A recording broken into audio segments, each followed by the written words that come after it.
Around Dodge City and in the territory on west, there's just one way to handle the killers and the spoilers, and that's with a U.S. Marshal and the smell of Gunsmoke.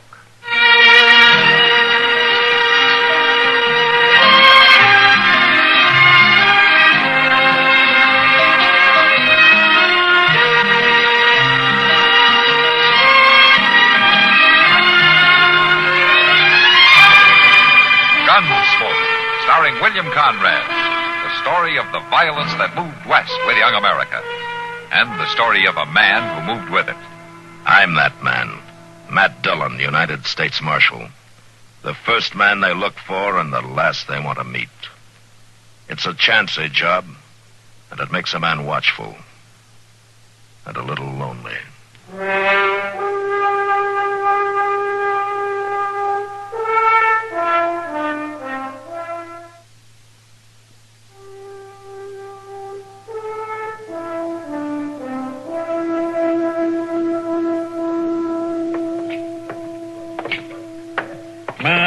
Morning like this makes a man feel mighty perky, Mr. Dillon. Yeah, it looks to be a nice day, Chester. Sun shining, fine breeze starting up, and breakfast waiting right down the street there. I wondered how long it'd be before you'd get around to mentioning food.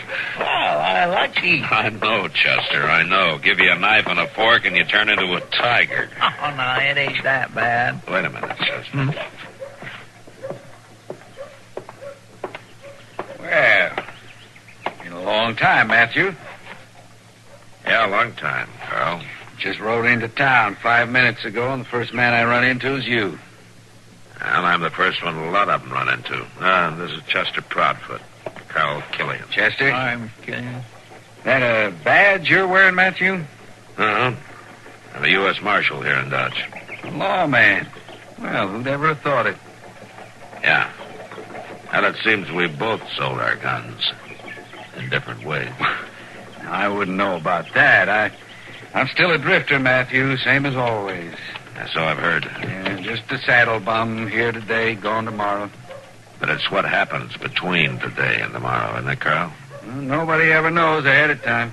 Well, they pretty well do when you hit town, the way I've been hearing it. You know how easy stories get started. Gun for hire, $1,000 a job, results guaranteed. That's how the stories go, Carl. When a fella ain't got a regular job, folks make up things about him. You're a hired killer, Carl, and we both know it. Ain't you kind of a hired killer yourself, Matthew? Who are you here for, Carl? Who you figuring to kill? Well, now, if I was the kind of man them stories say, you don't think I'd answer that, do you? You're here for a killing. Nothing else would bring you to Dodge. You a lawman for real, Matthew, or just broncoing this town for your own benefit? I'm a lawman. Funny. Years back when we used to cut brush for strays down on the Pecos, we'd lay there at night in our bedrolls, look at the stars and talk. But we never figured it'd turn out like this someday. Carl, why don't you get out of town while you still can? No, I figured to look around a few days, see what kind of place you got here. I'll see you, Matthew. Nice to meet you, Chester. So long.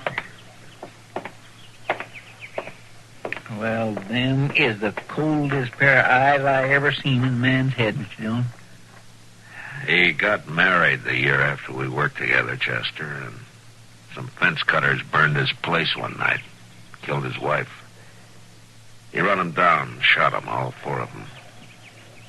And then he couldn't seem to stop after that. Who do you reckon he's after? I don't know. Well, it gives you the creeps not knowing when or who.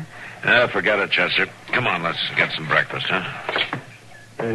You go on ahead, Mr. Dillon. For some reason, I guess I just ain't hungry.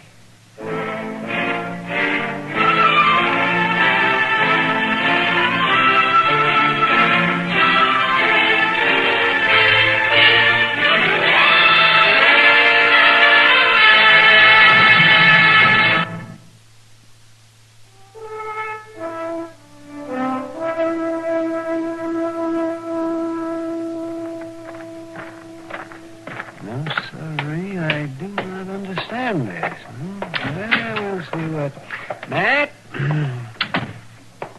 this friend of yours up to, anyhow? Huh? Well, which friend, Doc? Karl Killian, that's who. He's not a friend. Been a long time since he was. Why? What's he been doing? That's just it, nothing. He's not been doing one blessed thing. Well, then. Not everybody in town knows who he is and what he's here for. But they don't know who the mark's on.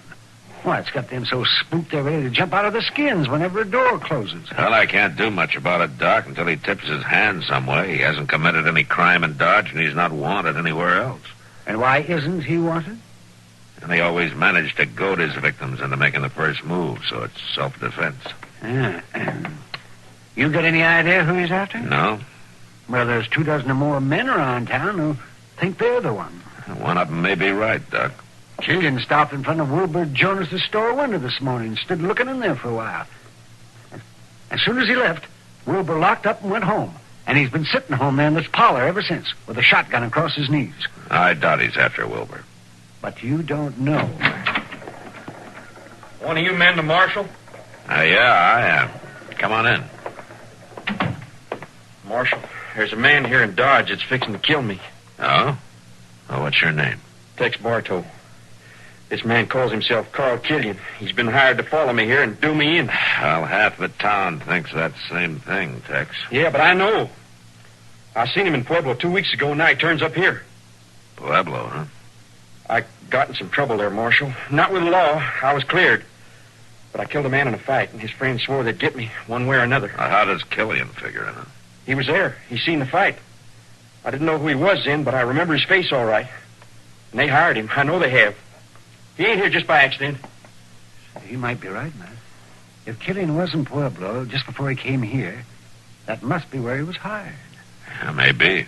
You gotta lock him up, Marshal. I can't do that, Tex. I got no charge. But if you'd only kill me, running away wouldn't even help. He'd just follow me. I'll keep clear of him, Tex. And don't let him push you into drawing against him. Where you staying? Dodge House. All right, then go on over there and stay there. And keep off the street, huh? All right. In the meantime, I'll try to figure something out. Okay, Marshal. So long. If he's not the one, Matt, there's another possibility you maybe haven't even thought of. Me, you mean? Yeah, I thought of it, Doc. Would he take a job like that? With you being friends once? You think he'd really do that? Yeah, he'd do it.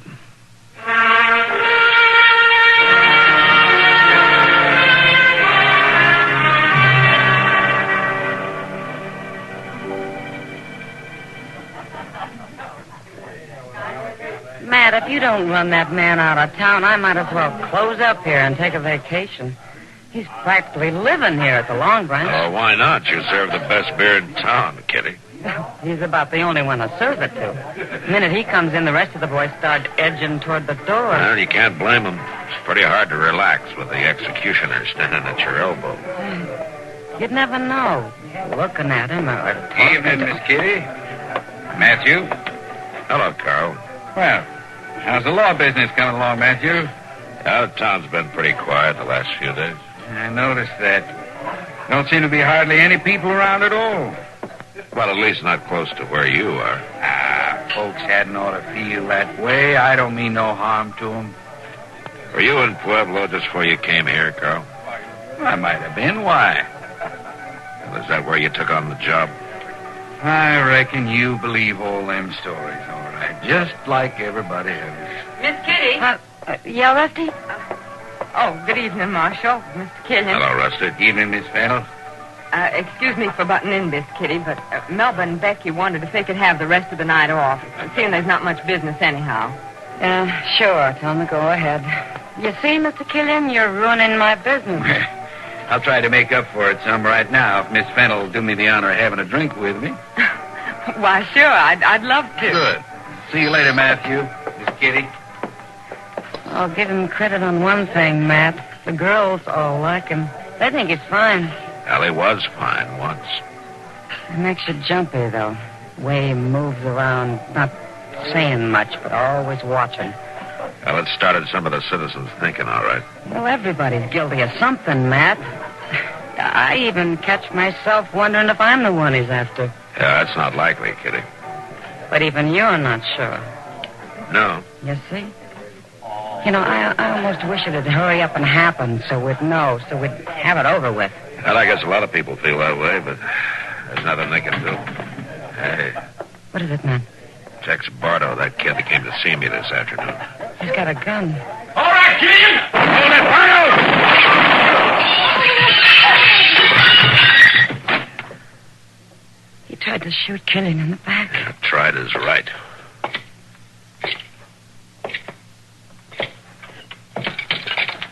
Bardo? Bardo.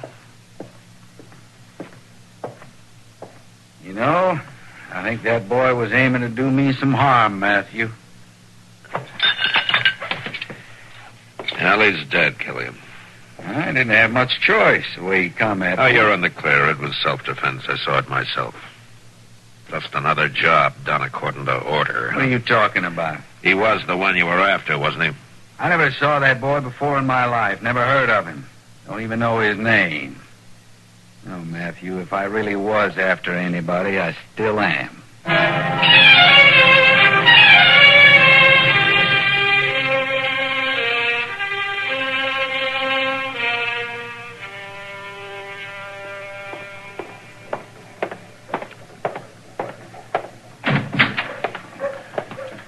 Evening, Mr. Dillon. Now, what are you doing back here, Chester? When I gave you the night off, I didn't figure to see you till morning.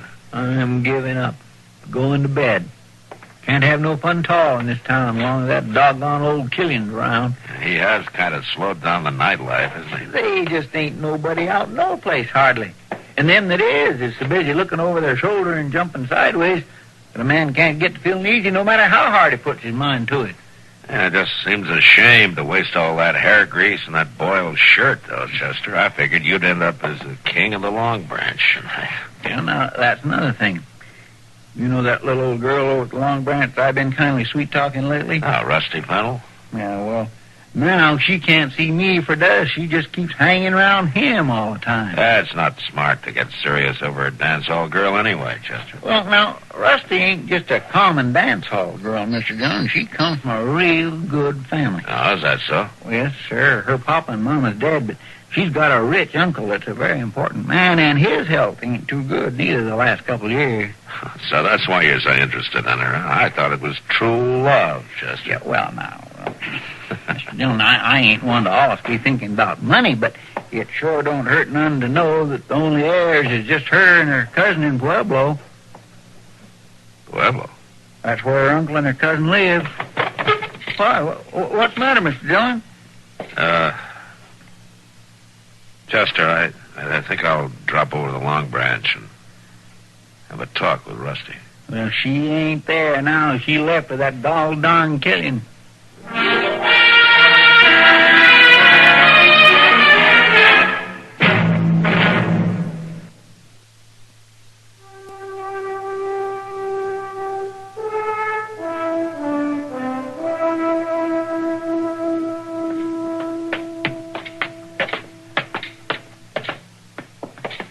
Is that a room? Yes, sir. Second door down the hall, the landlady said. All right, Chester, you wait here by the stairway. I'll see if she's come home. Yes, sir. It'd be better if I talked to her alone. All right, Mr. Dillon.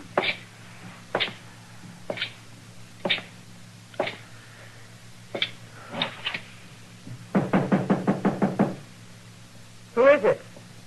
Marshal Dillon, Rusty. I'd like to talk to you for a minute. Well, it's awful late, Marshal. Well, it won't take long. Pretty important. All right. Just a second.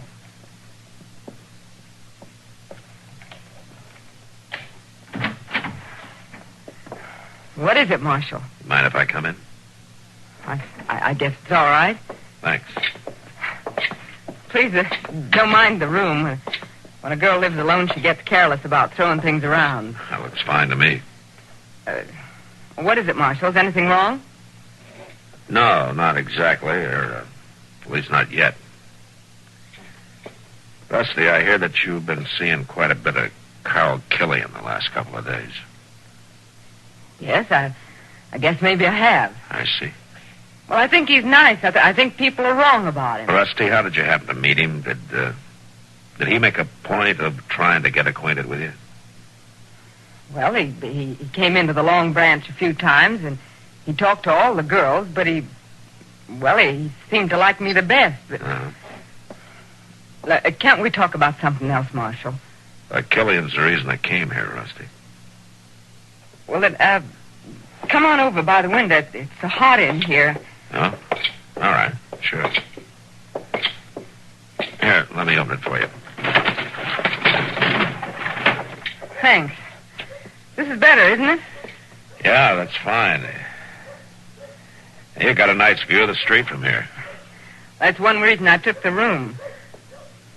He's behind that screen in the corner. That's quite a street. Always something going on down there, any hour of the day or night.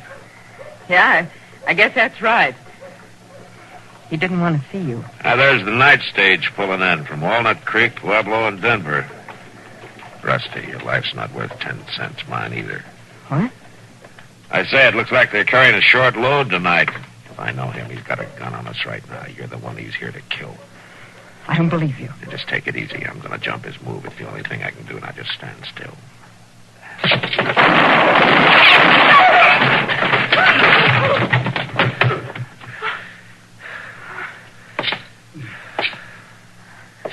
Well, I was right. He did have his gun in his hand. But why? Why did he want to kill me? Your cousin hired him. Your uncle died in Pueblo 2 weeks ago. I checked by telegraph an hour ago. With you dead, too, your cousin would get the whole estate. You all right, Mr. Dillon? Yeah, I'm all right, Chester. Carl? Carl, I'm sorry. That was a fast draw, Matthew. Thanks. Thanks. They just give me the name. Rusty Fennel. I didn't know it was a woman. Not till I got here. I never took a job like that before. Who hired you, Carl?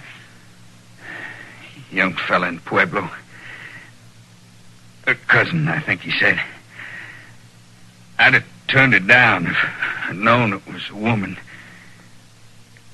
Had to go through with it, though. Matter of honor. Now, you call it honor if you want, Carl. It's all right, Matthew. I'm finished. I'm glad of it. I like the girl. Funny. Only job I ever failed on was the last one. The only one I ever failed.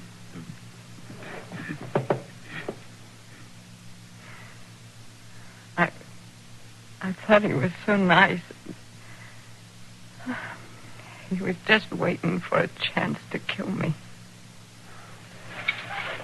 Well, he'd had 4 days to do it, Rusty, and he hadn't tried. You know, sometimes a man can win by failing. And maybe he got just what he wanted.